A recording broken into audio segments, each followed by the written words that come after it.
ਵਾਹਿਗੁਰੂ ਜੀ ਕਾ ਖਾਲਸਾ ਵਾਹਿਗੁਰੂ ਜੀ ਕੀ ਫਤਿਹ।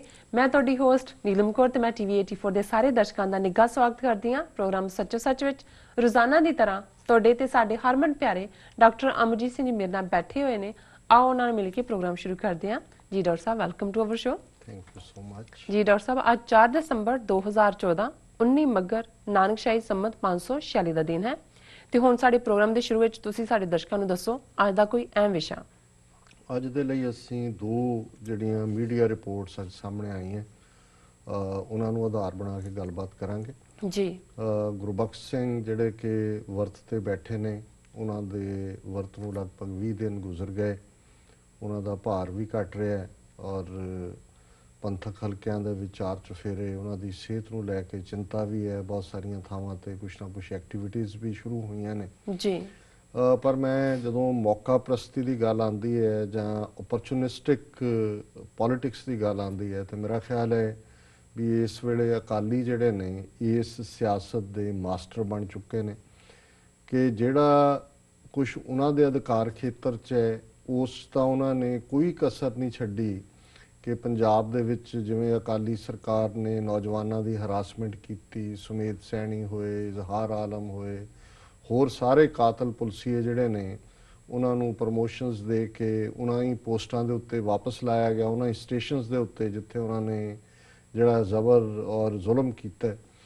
ਫਿਰ ਅਸੀਂ ਦੇਖਦੇ ਹਾਂ ਵੀ ਕਿਸ ਤਰੀਕੇ ਨਾਲ ਈਵਨ ਬਾਹਰੋਂ ਮਲੇਸ਼ੀਆ ਹੋਏ, ਥਾਈਲੈਂਡ ਹੋਏ, ਉੱਥੋਂ ਤੱਕ ਨੌਜਵਾਨਾਂ ਦੀ ਹਰਾਸਮੈਂਟ ਲਈ ਇਹਨੂੰ ਸੁਮੇਧ ਸੈਣੀ ਦੇ ਗਲੇ ਦਾ ਜਿਹੜਾ ਉਹ ਪਟਾ ਹੈ ਉਹ ਖੋਲ੍ਹਿਆ ਹੋਇਆ। ਔਰ ਜਿੱਥੋਂ ਤੱਕ ਈਵਨ ਪੰਜਾਬ ਦੇ ਹਵਾਲੇ ਨਾਲ ਸ਼ਾਇਦ ਬਹੁਤਿਆਂ ਨੂੰ ਇਹ ਗੱਲ ਅਜੇ ਯਾਦ ਨਾ ਹੋਏ ਕਿ ਦਵਿੰਦਰਪਾਲ ਸਿੰਘ ਭੁੱਲਰ ਜਿਹੜੇ ਕਿ ਅੰਮ੍ਰਿਤਸਰ ਜੇਲ੍ਹ 'ਚ ਆਉਣਾ ਚਾਹੁੰਦੇ ਸੀ ਔਰ ਉਹਦੇ ਲਈ ਉਹਨਾਂ ਨੇ ਤਿਹਾੜ ਜੇਲ੍ਹ ਵਾਲਿਆਂ ਨੂੰ, ਜੇਲ੍ਹ ਅਧਿਕਾਰੀਆਂ ਨੂੰ ਰਿਕੁਐਸਟ ਕੀਤੀ ਸੀ ਔਰ ਉਦੋਂ ਇਸੇ ਹੀ ਬਾਦਲ ਦੀ ਸਰਕਾਰ ਨੇ ਇਹ ਲਿਖ ਕੇ ਜਿਹੜਾ ਉਹ ਦਿੱਤਾ ਸੀ ਵਾਪਸ ਕਿ ਇਹ ਬਹੁਤ ਖੂੰਖਾਰ ਅੱਤਵਾਦੀ ਹੈ, ਜੇ ਅੰਮ੍ਰਿਤਸਰ ਆਏਗਾ ਤੇ ਪੰਜਾਬ ਦੇ ਅਮਨ ਚੈਨ ਨੂੰ ਖਤਰਾ ਹੋ ਸਕਦਾ ਜੀ। ਇਸੇ ਤਰ੍ਹਾਂ ਹੀ ਦਵਿੰਦਰਪਾਲ ਭੁੱਲਰ ਦੇ ਪਿਤਾ ਜੀ ਜਿਨ੍ਹਾਂ ਨੂੰ ਸੁਮੇਧ ਸੈਣੀ ਨੇ ਟਾਰਚਰ ਕਰਕੇ ਮਾਰਿਆ, ਉਹਨਾਂ ਦਾ ਕੇਸ ਜਿਹੜਾ ਕਿ ਪੰਜਾਬ ਹਰਿਆਣਾ ਹਾਈ ਕੋਰਟ ਸੁਮੇਧ ਸੈਣੀ ਦੇ ਖਿਲਾਫ ਗਿਆ ਸੀ, ਉਹਦੀ ਅਪੀਲ ਦੇ ਵਿੱਚ ਪੰਜਾਬ ਸਰਕਾਰ, ਬਾਦਲ ਸਰਕਾਰ ਨੇ ਸੁਮੇਧ ਸੈਣੀ ਦੀ ਡਟ ਕੇ ਹਮਾਇਤ ਕੀਤੀ ਔਰ ਇਹ ਕਿਹਾ ਸੀ ਕਿ ਜੀ ਇਹ ਤਾਂ ਬਹੁਤ ਨਿਸ਼ਠਾਵਾਨ ਔਰ ਬੜਾ ਡੈਡੀਕੇਟਿਡ ਪੁਲਿਸ ਅਫਸਰ ਹੈ, ਜਦੋਂ ਕਿ ਭੁੱਲਰ ਜਿਹੜਾ ਇੱਕ ਅੱਤਵਾਦੀ ਹੈ ਜੀ। ਸੋ ਇਸ ਤੋਂ ਇਲਾਵਾ ਅਸੀਂ ਦੇਖਦੇ ਹਾਂ ਕਿ ਪੰਜਾਬ ਦੇ ਵਿੱਚ ਕਿਸ ਕਿਸਮ ਦਾ ਮਾਹੌਲ ਬਾਦਲ ਕਿਆਂ ਦੇ ਰਾਜ ਦੌਰਾਨ ਰਹੇ ਤੇ ਅੱਜ ਮੈਨੂੰ ਨਹੀਂ ਹੈਰਾਨੀ ਨਹੀਂ ਹੋਈ ਕਿਉਂਕਿ ਓਪਰਚੁਨਿਜ਼ਮ ਜਾਂ ਮੌਕਾ ਪ੍ਰਸਤੀ ਇਹ ਤਾਂ ਬਾਦਲ ਟੱਬਰ ਦਾ ਫੋਰਟੇ ਹੈ। ਔਰ ਅੱਜ ਦੀ ਟ੍ਰਿਬਿਊਨ ਦੀ ਇੱਕ ਮੁੱਖ ਖਬਰ ਲੱਗੀ ਹੋਈ ਹੈ, release Sikh detainees Sukhbir to Rajnath. Rajnath Singh Bharat ਦਾ ਹੋਮ ਮਿਨਿਸਟਰ ਹੈ, ਗ੍ਰਹਿ ਮੰਤਰੀ ਹੈ। ਸੋ ਸੁਖਬੀਰ ਜਿਹੜਾ ਹੈ ਉਹ ਉਹਨੂੰ ਕਹਿ ਰਿਹਾ ਔਰ ਇਹ ਖਬਰ ਦਾ ਵੇਰਵਾ ਇਹ ਹੈ ਕਿ deputy chief minister Sukhbir Badal ਨੇ ਇੱਕ ਚਿੱਠੀ ਲਿਖੀ ਹੈ ਹੋਮ ਮਿਨਿਸਟਰ ਰਾਜਨਾਥ ਸਿੰਘ ਨੂੰ ਕਿ 100 ਤੋਂ ਜ਼ਿਆਦਾ ਜਿਹੜੇ ਸਿੱਖ ਪੋਲੀਟੀਕਲ ਪ੍ਰਿਜ਼ਨਰ ਨੇ, ਉਹਨਾਂ ਦੇ ਲਈ ਸ਼ਬਦ ਵੀ ਉਹਨੇ ਪੋਲੀਟੀਕਲ ਪ੍ਰਿਜ਼ਨਰ ਹੁਣ ਇਸਤੇਮਾਲ ਕੀਤਾ ਹੈ। ਇਹੀ ਸਿੱਖਾਂ ਨੂੰ ਕ੍ਰਿਮੀਨਲ ਕਹਿਣ ਵਾਲੇ ਨੇ, ਅੱਤਵਾਦੀ ਕਹਿਣ ਵਾਲੇ ਨੇ, ISI ਦੇ ਏਜੰਟ ਕਹਿਣ ਵਾਲੇ ਨੇ। ਔਰ ਹੁਣ ਸੁਖਬੀਰ ਬਾਦਲ ਨੂੰ ਜਦੋਂ ਜਿਵੇਂ ਉਹ ਉਰਦੂ ਦਾ ਇੱਕ ਕਪਲੇਟ ਹੈ ਕਿ ਵੀ ਜਬ ਦਿਆ ਰੰਜ ਬੁੱਤੋਂ ਨੇ ਤੋ ਖੁਦਾ ਯਾਦ ਆਇਆ। ਹੁਣ RSS ਨੇ ਰਗੜਾ ਦਿੱਤਾ ਹੋਇਆ, ਇਹਨਾਂ ਨੂੰ ਨਜ਼ਰ ਆ ਰਿਹਾ ਕਿ ਵੀ ਅਲਟੀਮੇਟਲੀ ਸਿੱਖਾਂ ਦੀ ਝੋਲੀ 'ਚ ਜਾ ਕੇ ਹੀ ਮੰਗਣਾ, ਉਹਨਾਂ ਤੋਂ ਪੰਥ ਦੇ ਨਾਂ ਥੱਲੇ ਰਹਿਮ ਮੰਗਣਾ ਕਿ ਜੀ ਸਾਨੂੰ ਸਪੋਰਟ ਕਰੋ, ਅਸੀਂ ਪੰਥਕ ਏਜੰਡੇ। ਹੁਣ ਇਹ ਗਿਣਤੀ 100 ਬਣ ਗਈ ਜੀ, ਉਹ ਪੋਲੀਟੀਕਲ ਪ੍ਰਿਜ਼ਨਰ ਬਣ ਗਏ ਔਰ ਇਸ ਗੱਲ ਨੂੰ ਐਡਵਰਟਾਈਜ਼ ਕਰਕੇ ਮੀਡੀਆ ਦੇ ਵਿੱਚ ਦੱਸਿਆ ਜਾ ਰਿਹਾ ਕਿ ਜੀ ਸੁਖਬੀਰ ਬਾਦਲ ਨੇ ਰਾਜਨਾਥ ਸਿੰਘ ਨੂੰ ਕਿਹਾ ਵੀ 100 ਤੋਂ ਜ਼ਿਆਦਾ ਜਿਹੜੇ ਪੋਲੀਟੀਕਲ ਪ੍ਰਿਜ਼ਨਰ ਨੇ, ਰਾਜਸੀ ਕੈਦੀ ਨੇ। ਇਟ ਮੀਨਸ ਰਾਜਸੀ ਕੈਦੀ ਕਿਸ ਹਾਲਾਤ 'ਚ ਹੁੰਦੇ ਨੇ ਕਿ ਜਿਹੜੇ ਇੱਕ ਆਈਡੀਓਲੋਜੀ ਲਈ ਖਲੋਤੇ ਹੁੰਦੇ ਨੇ। ਆਈਡੀਓਲੋਜੀ ਕੀ ਹੈ? ਆਜ਼ਾਦ ਦੇਸ਼ ਖਾਲਿਸਤਾਨ ਦੀ ਗੱਲ ਤੋਰੀ। ਉਹਨਾਂ ਨੇ ਸਾਨੂੰ ਜਿਹੜਾ ਹੈ ਉਹ ਕ੍ਰਿਮੀਨਲ ਬਣਾਇਆ, ਐਕਸਟ੍ਰੀਮਿਸਟ ਬਣਾਇਆ ਔਰ ਬਹੁਤ ਸਾਰਿਆਂ ਦੇ ਖਿਲਾਫ ਜਿਹੜੀ ਸੈਡੀਸ਼ਨ, ਦੇਸ਼ ਧਰੋਹ ਦੀ ਧਾਰਾ ਉਹ ਲਾਈ ਜਾਂਦੀ ਹੈ ਕਿ ਜੀ ਇਹ ਦੇਸ਼ ਦੇ ਖਿਲਾਫ ਜੰਗ ਹੈ। ਤੇ ਕਿਉਂਕਿ ਜਿਹੜੇ ਜਿਸ ਦੇਸ਼ ਦੇ ਲਈ ਲੜ ਰਹੇ ਨੇ ਉਹ ਜ਼ਾਹਰ ਹੈ ਵੀ ਉਹਨਾਂ ਦਾ ਰਾਜਸੀ ਬਿਲੀਫ ਹੈ, ਤਾਂ ਹੁਣ ਸੁਖਬੀਰ ਬਾਦਲ ਨੂੰ ਵੀ ਇਹ ਕ੍ਰਿਮੀਨਲ ਨਜ਼ਰ ਨਹੀਂ ਆ ਰਹੇ ਜਿਵੇਂ ਇਹ ਪਿਓ ਪੁੱਤਰ ਪ੍ਰੋਪੇਗੇਟ ਕਰਦੇ ਨੇ। ਇਹ ਹੁਣ ਇਹਨਾਂ ਦੇ ਲਈ ਪੋਲੀਟੀਕਲ ਪ੍ਰਿਜ਼ਨਰ ਬਣ ਗਏ ਜੀ। ਔਰ ਇਸ ਚਿੱਠੀ ਦੇ ਵਿੱਚ ਸੁਖਬੀਰ ਬਾਦਲ ਕਹਿੰਦੇ In a letter to the Union Home Minister, Sukhbir sought the release of these prisoners on compassionate grounds as they had already served their sentences. कि जी तुसी कंपैशन दिखाओ, थोड़ी जी दया दिखाओ, क्योंकि ये ਤਾਂ ਪਹਿਲਾਂ ਹੀ ਜਿਹੜੇ ਨੇ ਆਪਣੀ ਕੈਦ ਕੱਟ ਚੁੱਕੇ ਨੇ। ਔਰ ਇਸ ਦੇ ਨਾਲ ਹੀ ਅਸੀਂ ਦੇਖਦੇ ਹਾਂ ਕਿ ਵੀ ਉਹ ਨਾਲ ਹੀ ਇਹ ਕਹਿੰਦਾ, addressing the media here today, Sukhbir said in the letter sent today would urge the center to free the detainees under a rehabilitation policy introduced in some other states।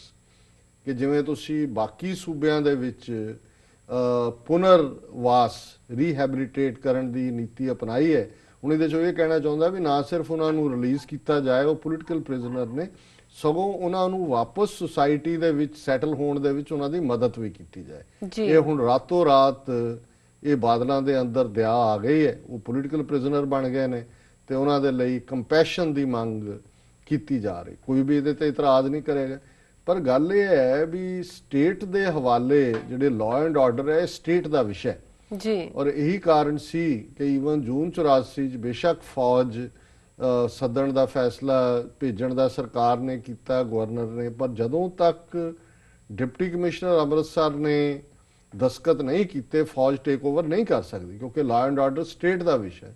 ਇਹ ਠੀਕ ਹੈ ਵੀ ਉਸ ਵੇਲੇ ਜਿਹੜੇ ਗੁਰਦੇਵ ਸਿੰਘ ਬਰਾੜ ਡਿਪਟੀ ਕਮਿਸ਼ਨਰ ਸਨ ਅੰਮ੍ਰਿਤਸਰ ਦੇ, ਉਹਨਾਂ ਨੇ ਕਿਹਾ ਜੀ ਨਹੀਂ, ਮੈਂ ਨਹੀਂ ਆਰਡਰ ਫੌਜ ਨੂੰ ਆਉਣ ਦਾ ਦੇ ਸਕਦਾ, ਉਹ ਛੁੱਟੀ ਤੇ ਚਲੇ ਗਏ ਸੀ। ਔਰ ਉਦੋਂ ਫਿਰ ਇੱਕ ਨਵਾਂ ਰਮੇਸ਼ ਚੰਦਰ ਸਿੰਘ ਲਿਆਂਦਾ ਔਰ ਉਹਨੇ ਜਿਹੜਾ ਉਹ ਦਸਤਖਤ ਕੀਤੇ ਤੇ ਫੌਜ ਜਿਵੇਂ ਆਈ। ਸੋ ਇਹ ਮੈਂ ਇਸ ਲਈ ਕਹਿਣਾ ਚਾਹੁੰਦਾ ਹਾਂ ਕਿ ਜਿਹੜੀ ਗੱਲ ਤਾਂ ਸੈਂਟਰ ਦੇ ਪ੍ਰਵਿਊ 'ਚ ਹੈ, ਉਹ ਤਾਂ ਦੇਖੀ, ਉਹਦੇ 'ਚ ਵੀ ਕੋਈ ਕਹਿ ਸਕਦਾ ਜੀ ਤੇ ਤੁਹਾਡੀ ਭਾਈਵਾਲ ਪਾਰਟੀ ਹੈ ਜੀ, ਤੁਸੀਂ ਹਰ ਵਾਰ ਇਹਨਾਂ ਦੇ ਨਾਲ ਸਰਕਾਰ ਬਣਾਈ ਹੈ, ਅੱਜ ਵੀ ਇਹਨੂੰ ਸੁਖਬੀਰ ਨੂੰ ਕੋਈ ਕਹੇ ਵੀ ਤੇਰੀ ਘਰ ਵਾਲੀ ਤਾਂ ਮਿਨਿਸਟਰ ਹੈ ਉਹਨਾਂ ਦੇ ਵਿੱਚ, ਤੇ ਉਹਨਾਂ ਦੀ ਚਲੋ ਮੰਨ ਵੀ ਲਿਆ ਜਾਏ ਕਿ ਵਕਤੀ ਤੌਰ ਤੇ ਕਿ ਜੋ ਸੈਂਟਰ ਦੀ ਪਾਲਿਸੀ ਹੈ, ਇਹਨਾਂ ਨੂੰ ਪੁੱਛੋ ਵੀ ਤੁਹਾਡੀ ਕੰਪੈਸ਼ਨੇਟ ਗਰਾਊਂਡ ਕਿੱਥੇ ਹੈ। ਜਦੋਂ ਤੁਸੀਂ ਬੇਗੁਨਾਹਾਂ ਨੂੰ ਫੜ ਕੇ ਤੁਹਾਡੀ ਪੁਲਿਸ 21 ਦਿਨ ਜਿਹੜੀ ਹੈ, ਜਿਵੇਂ ਹੁਣ ਆ ਹਰਮਿੰਦਰ ਸਿੰਘ ਮਿੰਟੂ 21 ਦਿਨ ਦੇ ਪੁਲਿਸ ਰਿਮਾਂਡ ਤੋਂ ਬਾਅਦ ਉਹਨੂੰ ਜੇਲ੍ਹ ਭੇਜਿਆ, ਪਰ ਨਾਲ ਹੀ 8 ਕੇਸ ਹੋਰ ਕੱਢ ਲਏ ਨੇ। ਹੁਣ ਇਹਦਾ ਮਤਲਬ ਹੈ ਵੀ ਅਜੇ ਆਉਣ ਵਾਲੇ ਹਰ ਕੇਸ ਦੇ ਵਿੱਚ ਫਿਰ ਪੁਲਿਸ ਰਿਮਾਂਡ ਲੈਣਗੇ ਜੀ। ਔਰ ਤੁਹਾਡੀ ਹਕੂਮਤ ਨੇ ਕਿਵੇਂ ਭਾਈ ਦਲਜੀਤ ਸਿੰਘ, ਭਾਈ ਕੁਲਬੀਰ ਸਿੰਘ ਬੜਾ ਪਿੰਡ ਵਰਗੇ ਜਿਹੜੇ ਕਿ ਇੱਕ ਸਟੇਟਸ ਵਾਲੇ ਬੰਦੇ, ਜਿਨ੍ਹਾਂ ਨੇ ਭਾਈ ਕੁਲਬੀਰ ਸਿੰਘ ਬੜਾ ਪਿੰਡ ਸ਼੍ਰੋਮਣੀ ਕਮੇਟੀ ਮੈਂਬਰ ਦੀ ਉਹਨਾਂ ਨੇ ਚੋਣ ਜਿੱਤੀ ਹੈ, ਭਾਈ ਦਲਜੀਤ ਸਿੰਘ ਇੱਕ ਪੋਲੀਟੀਕਲ ਪਾਰਟੀ ਜਿਹੜੀ ਰਜਿਸਟਰਡ ਪੰਚ ਪ੍ਰਧਾਨੀ ਦੇ ਨਾਂ ਥੱਲੇ ਉਸ ਦੇ ਪ੍ਰਧਾਨ ਨੇ, ਉਹਨਾਂ ਨੂੰ ਜਿਹੜਾ ਟਾਰਚਰ ਕੀਤਾ, ਉਹਨਾਂ ਨੂੰ ਬਹੁਤ ਬੁਰੀ ਤਰ੍ਹਾਂ ਜ਼ਲੀਲ ਕੀਤਾ ਔਰ 2-2 ਸਾਲ ਬਾਅਦ ਉਹ ਵੀ ਅਦਾਲਤਾਂ 'ਚੋਂ ਜਾ ਕੇ ਲੜ ਕੇ ਕੋਈ ਇਸ ਜਿਹੜਾ ਅਦਾਲਤਾਂ ਨੇ ਫੈਸਲਾ ਸੁਣਾਇਆ ਵੀ ਇਹ ਬੇਗੁਨਾਹ ਨੇ ਜੀ। ਸੋ ਪੰਜਾਬੀ 'ਚ ਕਹਿੰਦੇ ਨੇ ਕਿ ਵੀ ਛੱਜ ਤਾਂ ਬੋਲੇ, ਛਾਨਣੀ ਕੀ ਬੋਲੇ, ਜਿਹਦੇ 'ਚ 100 ਛੇਕ ਨੇ। ਸੋ ਹੁਣ ਇਹ ਜਿਹੜਾ ਡਰਾਮੇਬਾਜ਼ੀ ਹੈ, ਮੈਂ ਸਮਝਦਾ ਹੁਣ ਇੱਕ ਪਾਸੇ ਇਹ ਹੈ ਤੇ ਵਿਦਨ ਐਡਮਿਨਿਸਟ੍ਰੇਸ਼ਨ ਦਾ ਹਾਲ ਦੇਖੋ।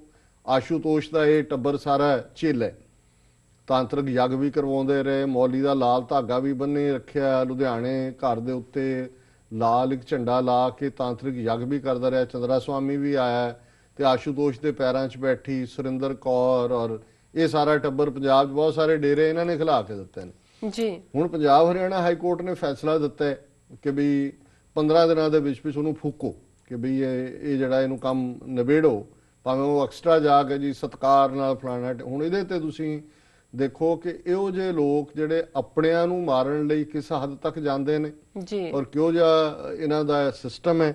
ਹੁਣ ਉਸ ਮੁੱਦੇ ਦੇ ਉੱਤੇ ਇਸੇ ਪ੍ਰੈਸ ਕਾਨਫਰੰਸ ਦੇ ਵਿੱਚ ਕਹਿੰਦੇ on the High Court order asking the government to go ahead with performing the last rites of clinically dead Dera head Ashutosh, Sukhbir said the government was still examining the court order। ਹੁਣ 4 ਦਿਨ 5 ਦਿਨ ਫੈਸਲਾ ਆਇਆ ਹੋ ਗਏ ਨੇ, 15 ਦਿਨ ਦਾ time ਹੈ ਵੀ ਅਜੇ ਅਸੀਂ ਅਦਾਲਤ ਦੇ ਫੈਸਲੇ ਨੂੰ ਐਗਜ਼ਾਮਿਨ ਕਰ ਰਹੇ ਹਾਂ, ਉਸ ਦੀ ਅਸੀਂ ਪੜਤਾਲ ਕਰ ਰਹੇ ਹਾਂ। The Dera management is within its rights to explore its legal options। ਹੁਣ ਇਹ ਡੇਰੇ ਵਾਲਿਆਂ ਨੂੰ ਇਨਡਾਇਰੈਕਟਲੀ ਸੁਜੈਸਸ਼ਨ ਹੈ ਜੀ ਕਿ ਅਸੀਂ ਤਾਂ ਅਜੇ ਇਹਨੂੰ ਦੇਖ ਹੀ ਰਹੇ ਹਾਂ, ਅਸੀਂ ਕੋਈ ਜ਼ਬਰਦਸਤੀ ਨਹੀਂ ਕਰਨ ਦੇ ਹੱਕ 'ਚ ਕੋਰਟ ਆਰਡਰ ਮਨਾਉਣ ਦੇ ਲਈ। ਤੁਸੀਂ ਇਸ ਫੈਸਲੇ ਦੀ ਅਪੀਲ ਕਰ ਦਿਓ ਸੁਪਰੀਮ ਕੋਰਟ 'ਚ, ਤਾਂ ਕਿ ਤੁਸੀਂ ਉਹਨੂੰ ਫਰੀਜ਼ਰ 'ਚ ਰੱਖ ਕੇ ਉਵੇਂ ਹੀ ਵੇਚੀ ਜਾਓ ਲੋਕਾਂ ਨੂੰ ਕਿ ਜੀ ਇਹ ਸਮਾਧੀ 'ਚ ਗਿਆ ਜੀ। But we will ensure that law and order is maintained। Law and order ਕੌਣ ਖਰਾਬ ਕਰ ਰਿਹਾ? ਹੁਣ ਜੇ ਉਹਦੇ ਚੇਲਿਆਂ ਨੇ 5 ਮੀਲ ਤੱਕ ਆ ਕੇ ਬੈਰੀਅਰ ਲਾ ਦਿੱਤੇ ਨੇ, ਮੀਡੀਆ ਪਰਸਨ ਕੋਈ ਉੱਥੇ ਵੜ ਨਹੀਂ ਸਕਦਾ, ਪੁਲਿਸ ਨੂੰ ਵੀ ਜਿਹੜਾ ਉਹ ਤਲਾਸ਼ੀਆਂ ਦੇ ਕੇ ਜਾਣਾ ਪੈਂਦਾ ਹੈ, ਅੰਦਰ ਉਹ ਇੱਕ ਡੈੱਡ ਬੋਡੀ ਨੂੰ ਰੱਖ ਕੇ 10 ਮਹੀਨੇ 11 ਤੋਂ ਬੈਠੇ ਹੋਏ ਨੇ, ਤੁਸੀਂ ਅੰਦਰ ਤੱਕ ਜਿਹੜੀ ਉਹ ਪਹੁੰਚ ਨਹੀਂ ਕਰ ਸਕੇ, ਤੇ ਕਿਹੜਾ ਲਾਅ ਐਂਡ ਆਰਡਰ? ਕੋਈ ਲੋਕ ਸੜਕਾਂ ਤੇ ਨਿਕਲੇ ਹੋਏ ਨੇ ਪੰਜਾਬ 'ਚ। ਇਸ ਦੇ ਉਲਟ ਰਾਦਰ ਇਹਦੇ ਚੇਲੇ ਜਿਹੜੇ ਨੇ ਜੋਧਪੁਰ ਦੇ ਵਿੱਚ ਜਿਹੜਾ ਉਹ ਗੁਰੂ ਗ੍ਰੰਥ ਸਾਹਿਬ ਦੇ 2 ਸਰੂਪਾਂ ਨੂੰ ਜਿਹੜਾ ਬੇਅਦਬ ਕਰਦੇ ਨੇ, ਔਰ ਜਿਸ ਤਰੀਕੇ ਨਾਲ ਇਹ ਸਾਰੀ ਲਾਅ ਐਂਡ ਆਰਡਰ ਪ੍ਰੋਬਲਮ ਖੜੀ ਕਰਨ ਦੀ ਕੋਸ਼ਿਸ਼ ਕੀਤੀ ਜਾ ਰਹੀ ਹੈ। ਸੋ ਕੁੱਲ ਮਿਲਾ ਕੇ ਜੇ ਤੁਸੀਂ ਐਟੀਟਿਊਡ ਦੇਖੋ ਕਿ ਇਧਰ ਜੇ ਪੰਜਾਬ ਬੰਦ ਦਾ ਸੱਦਾ ਦਿੱਤਾ ਸੀ, ਤੇ ਪੰਜਾਬ ਬੰਦ ਤੋਂ ਪਹਿਲਾਂ ਹੀ ਜਿਹੜਾ ਕਿ ਹਮੇਸ਼ਾ ਸਿੱਖਾਂ ਵੱਲੋਂ ਪੀਸਫੁਲ ਬੰਦ ਰਹੇ ਨੇ, ਸਾਰੇ ਐਕਟਿਵਿਸਟ ਫੜ ਲਏ ਗਏ ਸੀ, ਔਰ ਉਹਨਾਂ 'ਚ ਈਵਨ ਮਾਤਾ ਜਗਦੀਸ਼ ਕੌਰ ਬਿਰਧ ਜਿਨ੍ਹਾਂ ਦੇ ਘਰ ਦੇ ਕਿੰਨੇ ਜੀ ਮਾਰੇ ਹੋਏ ਨੇ ਨਵੰਬਰ 'ਚ, ਉਹਨਾਂ ਨੂੰ ਵੀ ਅੰਮ੍ਰਿਤਸਰ ਤੋਂ ਗ੍ਰਿਫਤਾਰ ਕਰ ਲਿਆ ਗਿਆ ਸੀ। ਪਰ ਇਸ ਆਸ਼ੂਤੋਸ਼ ਦੇ ਮਾਮਲੇ 'ਚ ਜਿਨ੍ਹਾਂ ਨੇ ਸਿੱਧੇ ਤੌਰ ਤੇ ਭੜਕਾਟ ਵਾਲੀ ਕਾਰਵਾਈ ਕੀਤੀ ਹੈ, ਜਿਹੜੇ ਅਦਾਲਤੀ ਆਰਡਰ ਦੀਆਂ ਧੱਜੀਆਂ ਉਡਾਉਣ ਦੇ ਲਈ ਉੱਥੇ ਪੂਰੀ ਮੋਰਚਾਬੰਦੀ ਕਿਲ੍ਹਾਬੰਦੀ ਕਰ ਰਹੇ ਨੇ, ਔਰ ਅੱਜ ਹੀ ਗੱਲ ਹੋ ਰਹੀ ਸੀ ਕਿ ਕੁਝ ਮੀਡੀਆ ਚੈਨਲਸ ਦਾ ਇਹ ਖਿਆਲ ਹੈ ਕਿ ਵੀ ਹਰਿਆਣੇ ਵਾਲੀ ਕਹਾਣੀ ਦੁਹਰਾਈ ਜਾਏਗੀ ਜੋ ਰਾਮਪਥ ਦੇ ਹੋਇਆ, ਜਿਸ ਕਿਸਮ ਦੀ ਰੈਜ਼ਿਸਟੈਂਸ ਹੋਈ। ਸੋ ਬਜਾਏ ਕਿ ਇਹ ਗਵਰਨਮੈਂਟ ਪ੍ਰੋਐਕਟਿਵ ਐਕਸ਼ਨ ਲਏ ਕਿ ਵੀ ਇਸ ਤੋਂ ਪਹਿਲਾਂ ਕਿ ਉਹਨਾਂ ਦੀ ਮਿਸਚਿਫ ਕਰਨ ਦਾ ਪੋਟੈਂਸ਼ੀਅਲ ਵਧੇ, ਤੁਸੀਂ ਫੌਰਨ ਉਹ ਕਿੱਡੇ ਕੋ ਅੰਦਰ ਬੈਠੇ ਨੇ ਬਹਾਦਰ ਲੋਕ, ਜਿਹੜੇ ਸਾਰੇ ਚੋਰ ਕਿਸਮ ਦੇ ਲੋਕ ਨੇ, ਉਹ ਕੋਈ, ਲੇਕਿਨ ਕਿਉਂਕਿ ਇਹਨਾਂ ਦੀਆਂ ਆਪਣੀਆਂ ਸਿੰਪੈਥੀਜ਼ ਉਹਨਾਂ ਦੇ ਨਾਲ ਨੇ, ਔਰ ਪ੍ਰਾਪਰਟੀ ਦਾ ਵੀ ਕੋਈ ਅਜੇ ਖੁਰਦ-ਬੁਰਦ ਪੂਰੀ ਤਰ੍ਹਾਂ ਨਹੀਂ ਹੋਈ ਹੋਣੀ, ਹੋਰ ਇਹ ਸਮਾਂ ਜਿਹੜਾ ਨੇ ਉਹ ਮੰਗਣਾ ਚਾਹੁੰਦੇ ਨੇ। ਔਰ ਇਹ ਆਸ਼ੂਤੋਸ਼ ਦੀਆਂ ਕੀ ਕਰਤੂਤਾਂ ਰਹੀਆਂ, ਕਿਸ ਕਦਰ ਇਹਨੇ ਫਰਾਡ ਕੀਤਾ ਹੈ। ਚੰਗੀ ਗੱਲ ਹੈ ਵੀ ਉਹਦਾ ਇੱਕ ਡਰਾਈਵਰ ਰਿਹਾ ਪੂਰਨ ਸਿੰਘ ਨਾਂ ਦਾ ਸੱਜਣ ਮੈਂ ਇਸ ਲਈ ਕਿਹਾ ਵੀ ਪਹਿਲਾਂ ਤਾਂ ਜਦੋਂ ਡਰਾਈਵਰ ਰਿਹਾ, ਸਾਥੀ ਹੁੰਦੇ ਨੇ ਜਿਹੜੇ ਕੋਈ ਜਾਂ ਕੋਈ ਨੌਕਰੀ ਦੇ ਲਈ ਜੁਆਇਨ ਕੀਤਾ ਜਾਂ ਸ਼ੁਰੂ 'ਚ ਉਹ ਵੀ ਨੂਰਮਹਿਲ ਦਾ ਰਹਿਣ ਵਾਲਾ ਹੈ, ਲੇਕਿਨ ਜਦੋਂ ਉਹਨੇ ਹਕੀਕਤਨ ਦੇਖਿਆ ਵੀ ਉਹਦੇ ਨਾਲ ਕੀ ਅੰਦਰ ਹੁੰਦਾ ਹੈ ਡੇਰੇ ਦੇ, ਉਹਨੇ ਫਿਰ ਉਹਨੂੰ ਛੱਡਿਆ, ਆਵਾਜ਼ ਉਠਾਈ, ਮੀਡੀਆ 'ਚ ਗਿਆ, ਉਹਨੇ ਹੀ ਉਹਦੀ ਡੈੱਡ ਬੋਡੀ ਦੇ ਮਾਮਲੇ 'ਚ ਵੀ ਜਿਹੜਾ ਇਹ ਪਟੀਸ਼ਨ ਹਾਈ ਕੋਰਟ 'ਚ ਪਾਈ। ਉਹਨੂੰ ਅੱਜ ਜਿਹੜਾ TV 84 ਨਿਊਜ਼ ਦੇ ਉੱਤੇ ਪੂਰਨ ਸਿੰਘ ਨੂਰਮਹਿਲ ਤੋਂ ਗੱਲਬਾਤ ਕਰੇਗਾ, ਔਰ ਅਸੀਂ ਇਹ ਰਿਕਮੈਂਡ ਵੀ ਕਰਾਂਗੇ ਆਪਣੇ ਦਰਸ਼ਕਾਂ ਨੂੰ ਕਿ ਉਹ ਜ਼ਰੂਰ ਦੇਖਣ ਕਿ ਕਿਸ ਕਦਰ ਇਹਨਾਂ ਪੰਜਾਬ ਦੇ ਹਾਰਟਲੈਂਡ ਦੇ ਵਿੱਚ ਬੈਠੇ ਇਹ ਜਿਹੜੇ ਕ੍ਰਿਮੀਨਲ ਔਰ ਬਦ ਅਖਲਾਕ ਲੋਕ ਨੇ, ਕਿਵੇਂ ਸਾਡੀ ਧਰਤੀ ਦੀ ਅਜ਼ਮਤ ਦੇ ਨਾਲ ਇਹ ਖੇਡ ਰਹੇ ਨੇ, ਕਿਵੇਂ ਭੋਲੇ ਭਾਲੇ ਲੋਕਾਂ ਨੂੰ ਜਿਹੜਾ ਐਕਸਪਲੋਇਟ ਕੀਤਾ ਜਾ ਰਿਹਾ ਹੈ, ਕਿੰਨੇ ਵੱਡੇ ਇਹ ਬਦਮਾਸ਼ੀ ਦੇ ਅੱਡੇ ਬਣੇ ਹੋਏ ਨੇ, ਔਰ ਕਿਵੇਂ ਇਹਨਾਂ ਨੂੰ ਸਟੇਟ ਦੀ ਪੈਟਰਨੇਜ ਹੈ, ਈਵਨ ਜੁਡੀਸ਼ਰੀ ਜਿਹੜੀ ਹੈ ਉਹ ਕਿਸ ਹੱਦ ਤੱਕ ਜਾਂਦੀ ਹੈ ਇਹਨਾਂ ਨੂੰ ਪ੍ਰੋਟੈਕਟ ਕਰਨ ਦੇ ਲਈ। ਸੋ ਮੈਂ ਸਮਝਦਾ ਵੀ ਇਹ ਸੁਖਬੀਰ ਬਾਦਲ ਦੀ ਜਿਹੜੀ ਇਹ ਸਾਰੀ ਪਹੁੰਚ ਹੈ, ਇੱਕ ਪਾਸੇ ਆਸ਼ੂਤੋਸ਼ ਵੱਲ ਉਹ ਬਿਲਕੁਲ ਪ੍ਰੋਟੈਕਟਿਵ ਹੈ, ਦੂਜੇ ਪਾਸੇ ਸਿੱਖ ਪ੍ਰਿਜ਼ਨਰਸ ਨੂੰ ਪੋਲੀਟੀਕਲ ਪ੍ਰਿਜ਼ਨਰ ਬਣਾ ਕੇ ਉਹਦੇ ਚੋਂ ਆਪਣਾ ਆਪਰਚੂਨਿਜ਼ਮ ਕੱਢਣ ਦੀ ਗੱਲ ਹੈ। ਜਿੱਦਣ ਸਭ ਤੋਂ ਪਹਿਲਾਂ ਇਹਦਾ ਹੁੰਦਾ ਕਿ ਭਾਈ ਇਹ ਹੋਮ ਮਿਨਿਸਟਰ ਵੀ ਐਜ਼ ਏ ਡਿਪਟੀ ਮਿਨਿਸਟਰ ਦੇ ਨਾਲ ਇਹ ਆਰਡਰ ਕਰੇ ਅਗਲੇ ਦਿਨ ਕਿ ਵੀ ਜਿਨ੍ਹਾਂ ਨੇ ਸਜ਼ਾਵਾਂ ਭੋਗ ਲਈਆਂ ਹੋਈਆਂ ਨੇ ਕੋਰਟਾਂ ਜਿਹੜੇ ਨੇ ਜੇਲ੍ਹਾਂ 'ਚ ਨੇ ਸਾਰੇ ਛੱਡੋ, ਔਰ ਜਿੰਨੇ ਝੂਠੇ ਕੇਸ ਬਣਾਏ ਨੇ ਜਾ ਕੇ ਕੋਰਟਾਂ 'ਚ ਕਹਿਣ ਕਿ ਜੀ ਇਹ ਝੂਠੇ ਕੇਸ ਨੇ। ਜਦੋਂ ਅਦਾਲਤਾਂ 'ਚ ਜੋ ਖੱਜਲ ਖੁਆਰੀ ਤੋਂ ਬਾਅਦ ਅਦਾਲਤਾਂ ਕਹਿੰਦੀਆਂ ਝੂਠੇ ਕੇਸ ਨੇ, ਉਹਨਾਂ ਦੇ ਖਿਲਾਫ ਕੇਸ ਵਾਪਸ ਲੈ ਜਾਣ, ਫਿਰ ਸਿੰਸੈਰਿਟੀ ਦੀ ਗੱਲ ਹੋਏਗੀ। ਦੂਸਰਾ, ਜਦੋਂ ਅਸੀਂ ਜੁਡੀਸ਼ਰੀ ਦੇ ਹਵਾਲੇ ਨਾਲ ਗੱਲ ਕਰਦੇ ਹਾਂ ਕਿ ਵੀ ਕਿਵੇਂ ਮੋਦੀ ਨੇ ਜਦੋਂ ਸਰਕਾਰ ਬਣਾਈ, ਬਣਦਿਆਂ ਹੀ ਕਿਵੇਂ ਇੱਕ ਜੱਜ ਜਿਹਦੀ ਰਿਕਮੈਂਡੇਸ਼ਨ ਸੀ ਉਹਨੂੰ ਨਹੀਂ ਐਲੀਵੇਟ ਕੀਤਾ, ਫਿਰ ਕਿਸ ਤਰੀਕੇ ਦੇ ਨਾਲ ਜੁਡੀਸ਼ਰੀ ਦੇ ਵਿੱਚ ਉਹ ਇੰਟਰਫੀਅਰ ਕਰ ਰਹੇ ਨੇ। ਪੰਜਾਬ ਦੇ ਹਵਾਲੇ ਨਾਲ ਕਿਵੇਂ ਸਿੱਖ, ਕਿਉਂਕਿ ਪੰਜਾਬ ਹਰਿਆਣਾ, ਪਹਿਲੀ ਗੱਲ ਤਾਂ ਪੰਜਾਬ ਬਣਿਆ ਲਗਭਗ 1966 ਦੇ ਵਿੱਚ ਪੰਜਾਬ ਹੋਂਦ 'ਚ ਆਇਆ, ਹੁਣ ਇਸ ਗੱਲ ਨੂੰ ਅੱਧੀ ਸਦੀ ਲਗਭਗ ਹੋ ਗਈ ਹੈ, ਲੇਕਿਨ ਪੰਜਾਬ ਦੇ ਨਾਲ ਹਰਿਆਣਾ ਚੰਬੜਿਆ ਹੋਇਆ ਕਿ ਪੰਜਾਬ, ਹਿਮਾਚਲ ਇੱਕ ਨਿੱਕੀ ਜਿਹੀ ਸਟੇਟ ਹੈ, ਉਹਨਾਂ ਦਾ ਆਪਣਾ ਵੱਖਰਾ ਕੋਰਟ ਹੈ ਹਰਿਆਣਾ ਹਾਈ ਕੋਰਟ, ਪਰ ਪੰਜਾਬ ਨੂੰ ਪੰਜਾਬ ਹਾਈ ਕੋਰਟ ਨਹੀਂ ਬਣਿਆ ਅਜੇ ਤੱਕ, ਉਹਦੇ ਨਾਲ ਹਰਿਆਣਾ ਵੀ ਜਿਹੜਾ ਉਹ ਉਸੇ ਨਾਲ ਹੀ ਉਹ ਸਾਂਝੀ ਕੜੀ ਰੱਖਿਆ ਹੋਇਆ ਜੀ, ਔਰ ਉਹਦੇ 'ਚ ਪਹਿਲਾਂ ਹੀ ਜਿਹੜੇ ਸਿੱਖ ਜੱਜ ਨੇ ਉਹ ਥੋੜੇ ਨੇ। ਹੁਣ ਜਿਹੜੀ ਗੱਲ ਅਗੇਨ ਅੱਜ ਦੀ ਮੈਂ ਸਮਝਦਾ ਵੀ ਇਹ ਜੁਡੀਸ਼ਰੀ 'ਚ ਕਿਵੇਂ ਇੰਟਰਫੀਅਰੈਂਸ ਹੋ ਰਹੀ ਹੈ, ਕਿਉਂਕਿ ਅਲਟੀਮੇਟਲੀ ਇਹ ਪਤਾ ਹੈ ਵੀ ਕੋਈ ਵੀ ਫੈਸਲਾ ਮੋਦੀ ਸਰਕਾਰ ਕਰੇਗੀ ਜਾਂ ਪੰਜਾਬ ਦੇ ਵਿੱਚ RSS ਜਾਂ ਸ਼ਿਵ ਸੈਨਾ ਜਾਂ ਉਹਨਾਂ ਨਾਲ ਰਿਲੇਟਡ ਮਾਮਲੇ ਉਹ ਹਾਈ ਕੋਰਟ 'ਚ ਜਾ ਕੇ ਐਂਡ ਹੁੰਦੇ ਨੇ। ਹਾਈ ਕੋਰਟ ਤੋਂ ਬਾਅਦ ਸੁਪਰੀਮ ਕੋਰਟ ਹੈ, ਸੁਪਰੀਮ ਕੋਰਟ 'ਚੋਂ ਸਿੱਧੇ ਤੌਰ ਤੇ ਕਰ ਹੀ ਰਹੇ ਨੇ ਇੰਟਰਫੀਅਰੈਂਸ, ਪਰ ਕਿਸ ਲੈਵਲ ਤੇ ਪੰਜਾਬ ਹਰਿਆਣਾ ਹਾਈ ਕੋਰਟ ਦੇ ਵਿੱਚ ਵੀ ਜਿਹੜੇ ਜੱਜ ਐਲੀਵੇਟ ਹੋਏ ਪਿਛਲੇ ਦਿਨਾਂ 'ਚ 11 ਜੱਜਾਂ 'ਚੋਂ 3 ਜੱਜ ਜਿਹੜੇ ਨੇ ਪੰਜਾਬ ਹਰਿਆਣਾ ਹਾਈ ਕੋਰਟ 'ਚ ਜਸਟਿਸ ਅਨੁਪਿੰਦਰ ਸਿੰਘ ਗਰੇਵਾਲ, ਜਸਟਿਸ ਜੈਸ਼ਰੀ ਠਾਕੁਰ ਔਰ BS ਵਾਲੀਆ, ਜੀ ਇਹ 3 ਨਵੇਂ ਜੱਜ ਐਲੀਵੇਟ ਕੀਤੇ ਸੀ। ਹੁਣ ਇਹਨਾਂ ਤਿੰਨਾਂ ਨੂੰ ਹੀ ਫੌਰਨ ਇਹਨਾਂ ਦੀ ਟਰਾਂਸਫਰ ਕਰ ਦਿੱਤੀ ਗਈ ਹੈ। ਇਹਨਾਂ ਚੋਂ ਜਸਟਿਸ ਰੁਪਿੰਦਰ ਸਿੰਘ ਗਰੇਵਾਲ ਤੇ ਜਸਟਿਸ ਜੈਸ਼ਰੀ ਠਾਕੁਰ ਨੂੰ ਰਾਜਸਥਾਨ ਹਾਈ ਕੋਰਟ 'ਚ ਭੇਜਿਆ ਜਾ ਰਿਹਾ ਤੇ ਜਸਟਿਸ BS ਵਾਲੀਆ ਨੂੰ Jammu and Kashmir high court 'ਚ ਭੇਜਿਆ ਜਾ ਰਿਹਾ ਫੌਰਨ ਅਪਾਇੰਟ ਕਰਨ ਤੋਂ।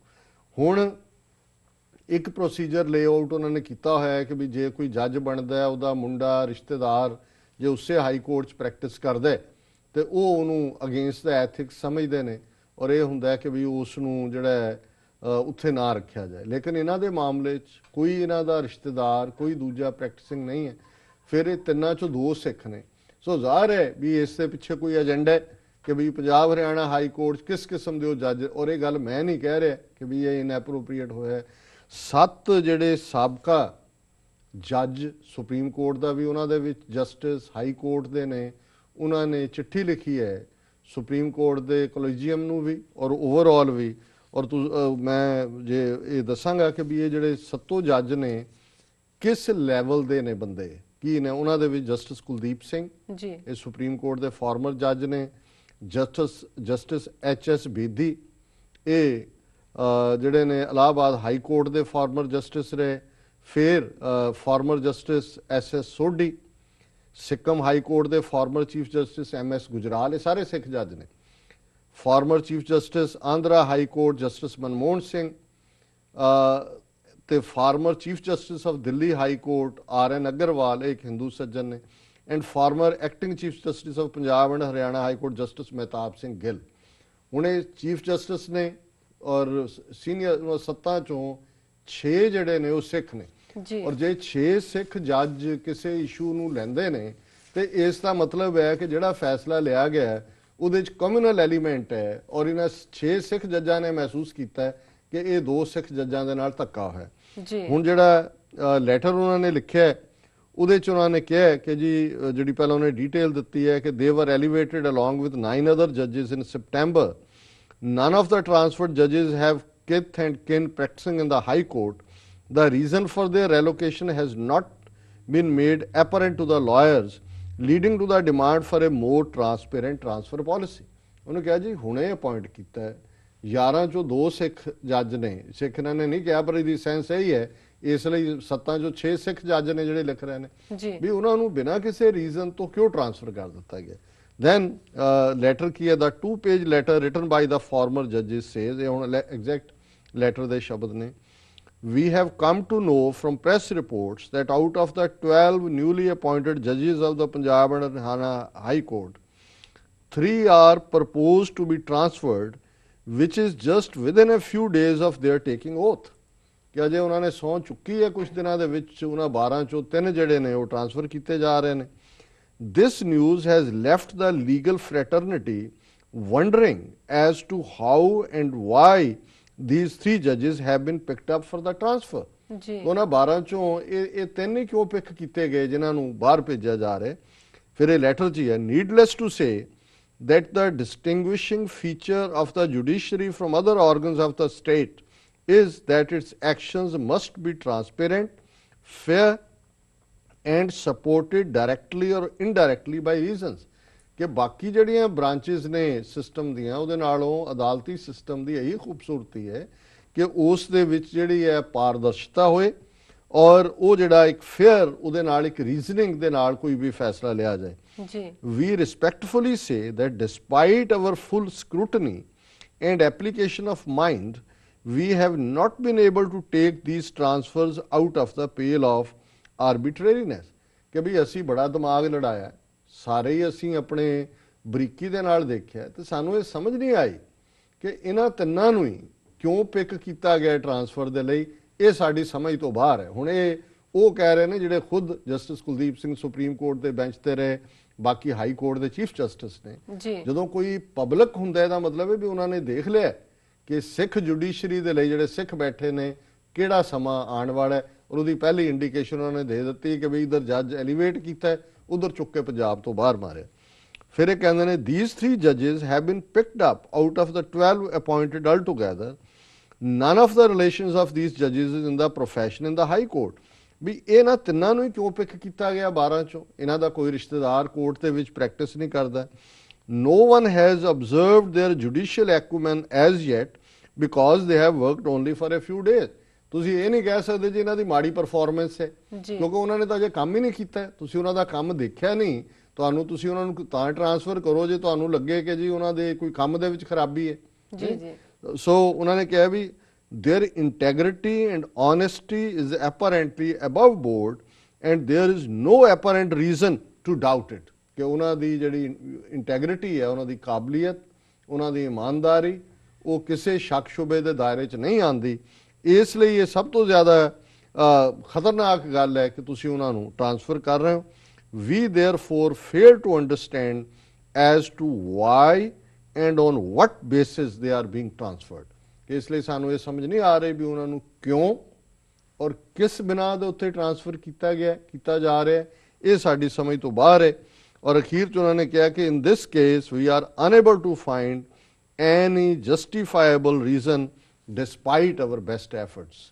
ਕਿ ਅਸੀਂ ਬਹੁਤ ਦਿਮਾਗ ਲੜਾਇਆ, ਬੜੇ ਯਤਨ ਕੀਤੇ, ਖੱਬਿਓਂ ਦੇਖਿਆ, ਸੱਜਿਓਂ ਦੇਖਿਆ, ਵਿੱਚੋਂ ਦੇਖਿਆ, ਉੱਤੋਂ ਦੇਖਿਆ, ਥੱਲੋਂ ਦੇਖਿਆ, ਸਾਨੂੰ ਸਮਝ ਨਹੀਂ ਆ ਰਹੀ ਵੀ ਤੁਸੀਂ ਇਹਨਾਂ ਨੂੰ ਕਿਉਂ ਬਦਲੇ। ਔਰ ਕਹਿਣਾ ਇਹੀ ਚਾਹੁੰਦੇ ਨੇ ਕਿ ਉਹਨਾਂ ਦੇ ਸਿਰ ਤੇ ਪੱਗਾਂ ਨੇ, ਉਹ ਸਿੱਖ ਨੇ, ਤੇ ਉਹਨਾਂ ਨੂੰ ਤੁਸੀਂ ਪੰਜਾਬ ਦੇ ਵਿੱਚ ਨਹੀਂ ਰਹਿਣ ਦੇਣਾ। ਇੱਕ ਨੂੰ ਚੁੱਕ ਕੇ ਕਸ਼ਮੀਰ 'ਚ ਮਾਰਿਆ, ਦੂਜੇ ਨੂੰ ਰਾਜਸਥਾਨ ਮਾਰਿਆ।